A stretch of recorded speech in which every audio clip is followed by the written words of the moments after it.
नमस्कार, बहुत स्वागत है आपका।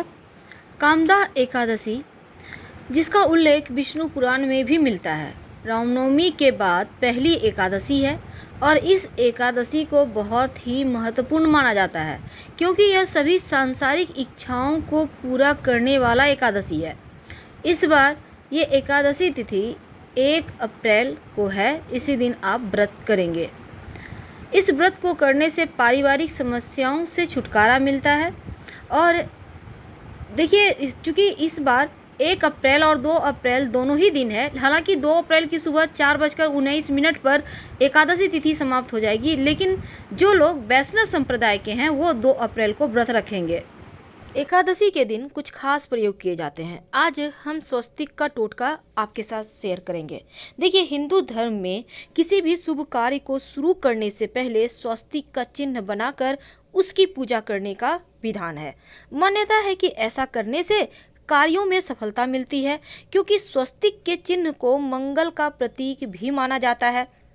अब ये जो स्वस्तिक है, सु और अस्ति के योग से बना है। इसका मतलब होता है शुभ और शुभ, यानी अस्ति का अर्थ होता है होना और शुभ शुभ का मतलब होता है अच्छा, तो अच्छा होना। किसी भी कार्य को आप करने के पहले गणेश जी का नाम लेते हैं और हिंदू धर्म में स्वस्तिक को गणेश जी का भी प्रतीक माना जाता है। वैसे तो किसी भी शुभ कार्य के पहले आप स्वस्तिक बनाकर ही प्लेट में रखते होंगे, फिर आप पूजा करते होंगे, क्योंकि ऐसा करने से जीवन में खुशियां बढ़ती है।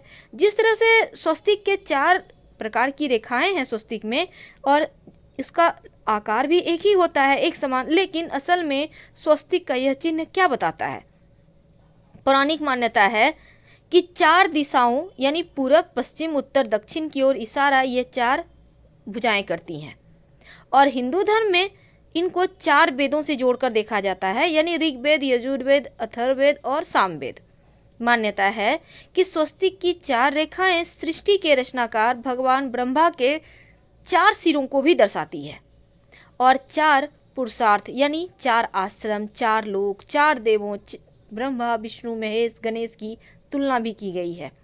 मान्यता है कि यदि स्वस्तिक की चारों रेखाओं को भगवान ब्रह्मा के 4 सिरों के समान है, तो मध्य में जो मौजूद बिंदु है भगवान विष्णु की नाभि है, जिसमें से वे भगवान ब्रह्मा प्रकट होते हैं। और स्वस्तिक की 4 रेखाओं में एक घड़ी की दिशा में चलती है, जो संसार के सही दिशा के चलने का प्रतीक है। ये तो स्वस्तिक का महत्व है, लेकिन आज हम एक खास प्रयोग बताएंगे। देखिए, घर के मुख्य दरवाजे पर आज एकादशी के दिन आप शुभ मंगल प्रतीक चिन्ह स्वस्तिक जरूर बनाइए। चाहे तो वो चावल और कुमकुम की सहायता से, यानी चावल और हल्दी के घोल से बना सकते हैं, या फिर आप कुमकुम यानी कि सिंदूर और घी या सिंदूर और तेल मिक्स करके भी बना सकते हैं। स्वस्तिक हर दिशा से देखने पर एक ही समान लगता है, लेकिन उल्टा स्वस्तिक के प्रयोग अलग होते हैं और सीधा के अलग। यदि घर के मुख्य दरवाजे पर दोनों ओर आप स्वस्तिक बनाते हैं, छोटा छोटा सिंदूर से भी बना सकते हैं, या फिर ठीक ऊपर मध्य में एकदम बना देते हैं, तो ऐसा करने से वास्तु दोष दूर होता है। यानी 3 नहीं बनाना है, या तो दोनों तरफ बनाइए या फिर ऊपर बनाइए। भौतिक कामनाओं की पूर्ति करता है, तनाव हटाता है, चिंता, अनिद्रा, बेचैनी, तंत्र मंत्र क्रियाओं से भी रक्षा करता है। और शुभ कार्य की शुरुआत के पहले स्वस्तिक को भी अंकित किया जाता है। इसीलिए स्वस्तिक को मान सम्मान, सफलता और उन्नति का प्रतीक माना जाता है। अगर जीवन में बहुत परेशानी हो तो इस किसी भी एकादशी के दिन आप स्वस्तिक को प्राण प्रतिष्ठा करवाकर चौखट पर लगवा सकते हैं। वो तांबे का भी हो सकता है, और आप चाहें तो एक स्वस्तिक जो चांदी होता है उसका आप ले आइए, रेडीमेड मिलता है छोटा सा, और लाकर उसको अपने पूजा घर में रखकर पूजा करें। स्थिर लक्ष्मी की प्राप्ति होती है। और लक्ष्मी को प्रसन्न करने के लिए चांदी में आप चाहें तो नवरत्न भी लगवाकर आप स्वस्तिक को रख सकते हैं। खैर, ये तो आप सबसे अच्छा है कि सिंदूर और घी तेल मिक्स करके या फिर चावल और हल्दी का घोल से बनाइए। घर के मुख्य दरवाजे पर स्वस्तिक बनाते हैं तो छोटा ही बनाइए, बहुत बड़ा मत बनाइएगा। 3 अंगुल, वैसे तो 9 अंगुल से बड़ा नहीं बनाना चाहिए, आप 3-4 अंगुल का बनाइए, सुंदर भी लगेगा। तो घर के सामने अगर पेड़ या खंबा है तो इसके दुष्प्रभाव से भी रोकता है स्वस्तिक का चिन्ह। देवताओं को खुश करने के लिए खासकर एकादशी तिथि पर आप थाली में या किसी जहाँ भी आप चौकी पर रखते हैं देवता को, तो स्वस्तिक बनाकर फिर देवता की मूर्ति रखें तो देवता प्रसन्न हो जाते हैं। और आप चाहें तो इष्ट देवता के पास स्वस्तिक का चिन्ह रख सकते हैं। एक विशेष उपाय, अगर मुख्य दरवाजे की दहलीज के दोनों ओर स्वस्तिक बनाकर उसकी पूजा करें, स्वस्तिक पर चावल की ढेरी और एक एक सुपारी रख दें, तो ऐसा करने से अपार धन की प्राप्ति होती है, सफलता मिलती है।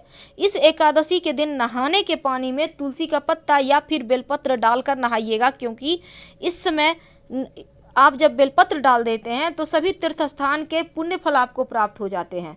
और आप चाहें तो कुसा घास डालकर भी नहा सकते हैं। वैसे तो शिव जी की भी पूजा कीजिएगा। अब ये नहीं कि एकादशी है तो सिर्फ श्री हरि की पूजा करेंगे, बिल्कुल नहीं, क्योंकि जब आप दोनों की पूजा करते हैं तो आपके जीवन की तमाम परेशानियां समाप्त हो जाती है। अगर आप अपने घर के पूजा स्थान पर एक प्लेट में स्वस्तिक बना लेते हैं और स्वस्तिक के ऊपर थोड़ा सा चावल, एक सुपारी रख देते हैं, तो इसे 21 दिन तक रहने दें। बाद में इस सुपारी को उठाकर गणेश जी के पास रख दीजिएगा घर में ही, और स्वस्तिक वाले प्लेट को आप साफ कर लीजिएगा। 21 दिन तक ये बने रहने से आपके जीवन में धन की कमी नहीं होती। यानी इस एकादशी को कर लें तो लंबे समय तक ये आपको लाभ देता रहेगा। अगर आपको कोई विशेष मनोकामना है तब उन मनोकामनाओं की पूर्ति के लिए विशेष प्रयोग होते हैं। वैसे तो पितरों की कृपा के लिए भी स्वस्तिक का चिन्ह घर में गोबर से बनाना चाहिए, मुख्य दरवाजे के बाहर से। सुख शांति भी रहती है, पितरों की कृपा बरसती है। वैसे तो एकादशी तिथि के दिन ये कहा जाता है कि पीपल के जड़ में अगर 1 लोटा जल में 1 चुटकी काला तिल, थोड़ी सी मीठी वस्तु डालकर पीपल के पेड़ में आप जल दें तो पितृदेवों की विशेष कृपा भी मिलती है और धन लक्ष्मी प्रसन्न होती हैं। धन दौलत सुख समृद्धि यश मान सम्मान बढ़ती चली जाती है।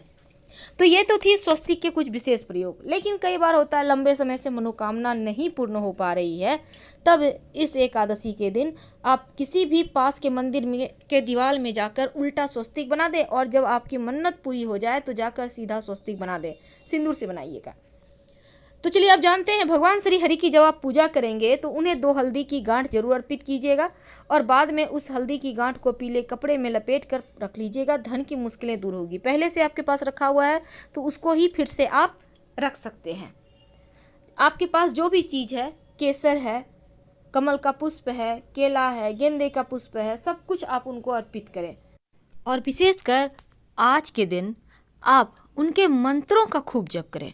उनके बहुत सारे मंत्र हैं, जैसे ओम ह्रीं बृहस्पतये नमः, ओम नमो भगवते वासुदेवाय, ओम नमो नारायणाय, ओम ग्रां ग्रीं ग्रौं सह गुरुवे नमः। इस मंत्र का भी जप कर सकते हैं। तो आपको जो आसान लगे उसी मंत्र का जप करें। तो अपनी विशेष मनोकामनाओं की पूर्ति के लिए, चाहे आपको जॉब की प्राप्ति के तलाश है, या फिर आप चाहते हैं कि आपका व्यापार अच्छा चले, या आप चाहते हैं कि अपना मकान हो, तमाम जो भी आपका भौतिक सुख साधन है, उसके लिए आप पास के किसी भी मंदिर में जाएं और एक सिंदूर लेकर जाइएगा घर से। सिंदूर घी मिक्स करके या सिंदूर में सरसों का तेल मिक्स करके मंदिर के दीवार पर एक उल्टा स्वस्तिक बना दें, और फिर जब मन्नत पूरी हो जाए तब सीधा स्वस्तिक बना दीजिएगा। फिर से जाकर वहीं पर, अगर आपकी जब मन्नत पूरी हो जाती है तब, और भगवान को धन्यवाद जरूर कहिएगा। तो इस तरह से आप इस एकादशी के दिन अपनी मनोकामनाओं की पूर्ति के लिए ये विशेष प्रयोग करें। और तुलसी जी में जब जल अर्पित कीजिएगा तो 1 लोटा जल में 1 चुटकी हल्दी, 2-4 बूंद दूध डालकर और थोड़ा सा मिश्री, 1 चुटकी अक्षत डालकर ही अर्पित करें तुलसी जी में। और शाम के समय एक घी का दिया जरूर जलाइएगा। इस दीपक में एक सिक्का रख दीजिएगा और बाद में इस सिक्के को उठाकर आप संभाल के रखें। वैसे ये सिक्का रोज के दीपक में भी आप डाल कर जला सकते हैं। ये सिक्का सिद्ध हो जाएगा। फिर किसी ज़रूरी काम से आप घर से बाहर निकलते हैं तो ये सिक्का पास में रख कर निकलें तो आपको कार्यों में सिद्धि मिलेगी। तो इस दिन बहुत तरह के प्रयोग किए जाते हैं, लेकिन याद रखिएगा दीपक का प्रयोग जरूर करना है। और अपने घर के मुख्य दरवाजे पर अंदर की तरफ से आप चाहें तो एक दिया जला दें।